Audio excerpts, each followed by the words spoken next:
이제 그 창의성이란 무엇인가 하는 주제로 그와 같이 좀 내용을 좀 더 펼쳐 보이겠습니다. 그래서 제가 이제 그 강의가 좀 말이 좀 빠르고 정확하게 전달되지 않아서 좀 그거에 대해서 신경을 쓰는데 여러분들이 좀 양해를 하시고, 제가 실제로 이제 그 하는 당사자가 좀 여유롭고 프로 정신을 갖고 얘기해야 되는데 지금까지 쭉 얘기한 부분은 아마추어적으로 얘기해서 좀 죄송한 생각이 듭니다. 그래서 이제 창의성이란 무엇일까 이런 걸 갖고 좀 얘기해 보면 좀 더 재밌게 그와 같이 얘기를 펼칠 수 있을 것 같긴 합니다. 그래서 이제 우리가 이제 그 얘기하는 그 창의성은 되게 어떤 때 그 발현되고 그런 부분은 이제 어떻게 그와 같이 우리가 이제 연결되고, 그것이 이제 제일 그 중요한, 우리가 사례를 갖고 좀 설명해 보면 좀 더 명확하게 이제 드러나게 됩니다.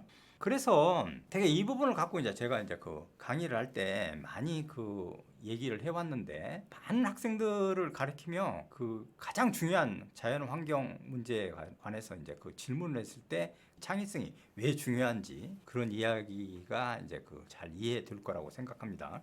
그래서 이제 대부분 이제 가가지고 이제 강의할 때 환경 오염 그거 어떻게 해결할 것인가, 이제 그러니까 견해 제시형이죠. 그러니까 이렇게 이제 물어보면, 심층 면접에서도 물어보고 이렇게 물어보면 대개 이렇게 이제 그 대답한 학생들을 우리가 세 가지로 분류할 수 있는데, 이것 중에 이제 환경 문제에 대해서 얘기하는 것 중에 세 가지를 범생이파, 공부를 잘하는 범생이파와 그 다음에 이제 학구파, 그 다음에 엉뚱파 이렇게 얘기하는데, 대부분 범생이파들은 되게 이거 물어보면 분리수거를 철저히 해가지고 그 다음에 친환경적인 요소를 만들고 이렇게 해야 된다 하는 거를 아주 주입식으로 배웠던 그것들을 앵무새처럼 붕어빵처럼 똑같이 얘기합니다. 그러니까 이 부분이 틀린 답을 얘기한 건 아닙니다. 그러니까 그 답은 맞긴 맞습니다. 그런데 이거를 모든 학생들의 대부분 3분의 2. 그러니까 우리가 시험을 봤을 때 100%라고 가정하면 대개 7, 80%까지도 이런 답변에 다 그치고 맙니다. 그러니까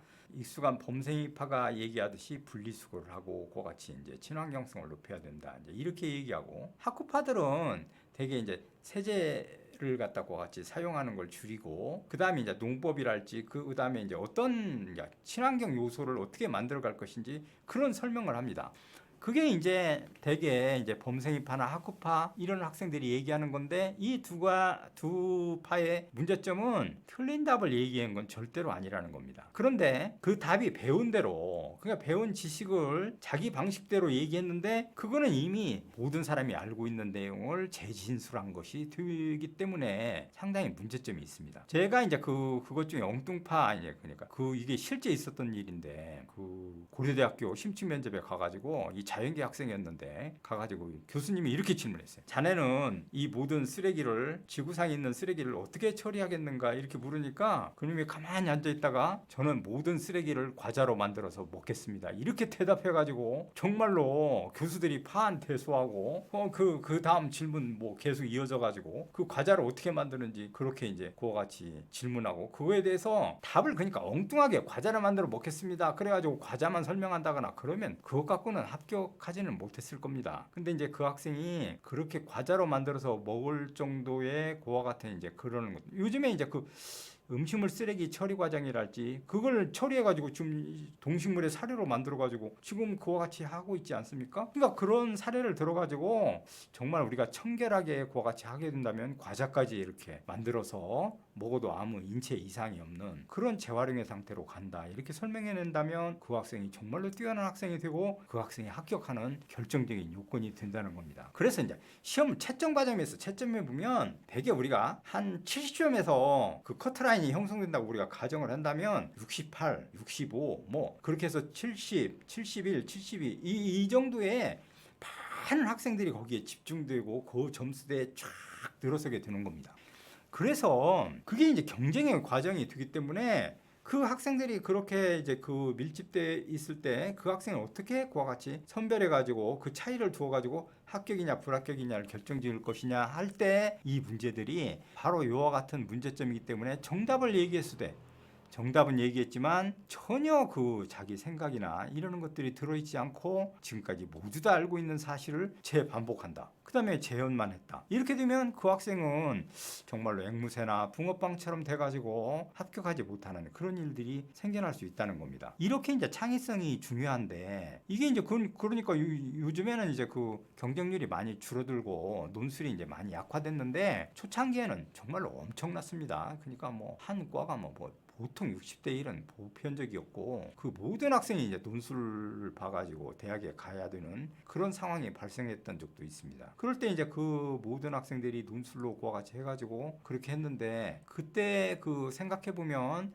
많은 학생들이 정말 그 배운 대로만 얘기해 갖고는 절대로 되지 않는 그런 상황에 대해서 그렇게 했을 때 상당 부분 그렇게 창의력을 갖고 얘기하는 것들이 훨씬 더 설득력을 갖게 된다. 이제 이렇게 이제 얘기됐다는 겁니다. 창의성 문제는 실제로 이제 그 바로 모든 학생들이 창의적이다. 그렇게 확확 그와 같이 드는 건 아닙니다. 그래서 창의성이 되기 위해서는 여러 가지 그런 사고와 그런 것들을 하나 하게 이제 공부해야 되는데 우리 인간에서는 초등학교 때가 가장 초등학생들이 창의적입니다. 그러니까 엉뚱한 그런 생각을 잘하기 때문에 중학교 오면 점점 더 떨어지고 고등학교 과정에서 공부하고 그것에 교육의 그 찍는 연습만 열심히 하게 되면 대학에 오면 머리가 굳어가지고 이렇게 딱 소리가 납니다. 그러니까 머리가 완전히 굳어서 자기의 창의적인 사고력 이러는 것들이 절대 일어나지 않는다는 겁니다. 그것이 가장 커다란 문제점인데 제가 이 창의력 문제 이것 중에 이제 이런 문제들을 이제 그 얘기해 보면 문제를 퀴즈 형식으로 제가 한번 내보겠습니다. 여러분 그 얘기를 듣고 그것이 이제 어떻게 이제 그렇게 사고하는 게 창의적인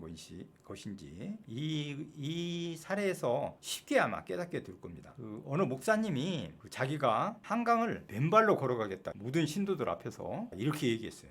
그래서 이제 드디어 이제 그날이 됐는데 목사님은 정말로 한강을 맨발로 같이 걸어서 건너갔습니다. 그럼 어떻게 건너갔을까요? 이렇게 이제 묻는다면 많은 학생들이 이렇게 이제 얘기합니다. 그거 그 한강으로 가지 않고 다리 위로 갔다. 뭐 이렇게 얘기하고 그 다음에 어떤 학생들은 거기에 뭐 신발에 뭘 부착해가지고 부력을 이렇게 높여가지고 그렇게 해서 걸어서 갔다. 이렇게 얘기하는 학생들이 있습니다. 근데 내가 제일 정말로 재미있었던 대답은 어떤 학생인데 부엽지를 과도하게 읽은 모양이에요. 그 학생이 난 설명했을 때 너무 웃음이 나왔는데 가가지고 한강에 왼발을 뛴 다음에 그 왼발이 빠지기 전에 잽싸게 경신수를 써갖고 오른발을 띄고 이렇게 해서 건너갔다는 겁니다. 그 얘기를 듣고 저는 정말로 빵 터졌었는데 여러분 목사님은 정말로 어떻게 한강을 맨발로 건너갔을까요? 하는 이 질문이 창의성 그러니까 일반적이고 우리가 보편적으로 다리로 건너갔다 배를 타고 건너갔다 배 위에서 걸었다 뭐 여러 가지 답이 있습니다. 근데 그거는 다 합리적이지 못해요. 쉽게 얘기해 보면. 그러니까 그게 이제 논거가 되는 겁니다. 그러니까 어떻게 건너갔는데 그게 논거가 합리타당해 가지고 그걸 입증해 내느냐. 이 과정이 논술의 과정이고 창의력을 갖다가 발산시키는. 그러니까 그렇게 할 수 있는 생각을 하는 그 능력을 쌓는 과정인데 그 부분이 중요하다 이렇게 얘기해 볼 수 있습니다. 그래서 그 질문을 받게 되면 많은 학생들이 그 본질을 갖다가 파악하는데 어려움을 겪고 정말로 힘들어하는데 그 문제는 간단합니다. 우리나라에는 4계가 있다는 생각을 해야 됩니다. 그러니까 봄, 여름, 가을, 겨울이 있고 겨울이 되니까 날씨가 너무 추워서 한강이 얼었습니다. 그러니까 목사님이 그 한강을 맨발로 건너갈 수 있게 됐다는 겁니다. 이런 사고, 그러니까 이게 뭐 그닥 그렇게 창의적인 사고는 아니지만 누가 그 논리성, 논증력 이걸 갖고서 합리타당하게 설명해내느냐 그게 바로 정답입니다. 물론 그 방식 외에도 여러 가지 방식이 있겠죠. 이제 그렇게 이제 다양하게 그렇게 설명해낼 수 있고 만약에 뭐 우리가 이제 생각해 보면 그 목사님이 잠수복을 입고 한강 그렇게 바닥으로 해서 건너서 발로 이렇게 걸어서 갔다. 그것도 틀린 얘기는 아니지만 그것보다는 더 합리적인 건 돈이 들지 않고 그와 같은 대답을 할 수 있는 그와 같은 방식이 정말로 창의력에 가까운 방식입니다. 좀 더 진전된 문제, 재미있는 문제를 갖고 우리가 다시 한번 창의력을 그와 같이 이제 생각해 보기로 합시다. 그 두 번째 문제는 제가 이제 그 시강할 때 많이 가서 이제 학생들한테 질문했는데 이거 정말로 답을 못 맞춥니다. 답 맞추는 학생을 거의 보지 못했던 것 같아요. 어떤 학생은 며칠 있다가 그 답을 갖다가 알아내는 학생도 물론 있습니다. 그러니까 뛰어난 학생들, 전국엔 뛰어난 학생 수재들이 정말 많습니다.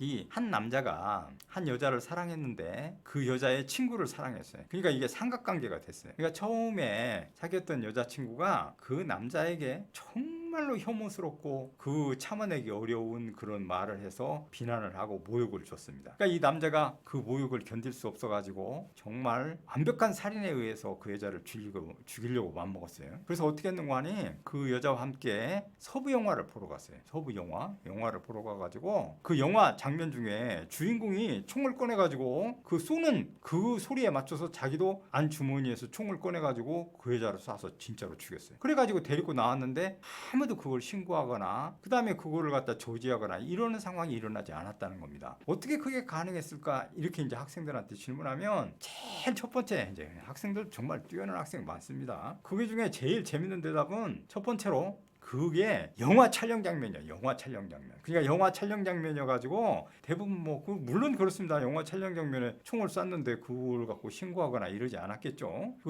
그렇다고 대답하는 학생들이 정말 많습니다. 여러 가지 이제 답이 나옵니다. 그래 어떤 학생은 그게 이제 그 붉은 그러는 것들을 칠해가지고 얻고 나왔는데 그게 이제 응급 환자를 소송하는 줄 알고 그걸 갖다 신고하지 않았다는 거예요. 더 발전된 생각은, 더 재밌는 생각은 그 남자가 경찰 복장을 했다는 거예요. 그 경찰 복장을 하고 그 여자를 얻고서 가니까 이거 당연히 응급실로 가는 거다. 이렇게 생각이기 때문에 신고하거나 저지하지 않았다는 겁니다. 그것도 정말로 합리적인 답이라고 우리가 얘기할 수 있습니다. 제일 거기에 제가 들었던 재밌는 대답은 테러리스트의 그런 답변인데 거기에 들어가가지고 어떻게 했는가 하니 그 신고하기 전에 모든 극장 안의 사람들을 다 총으로 쏴서 죽였다는 겁니다.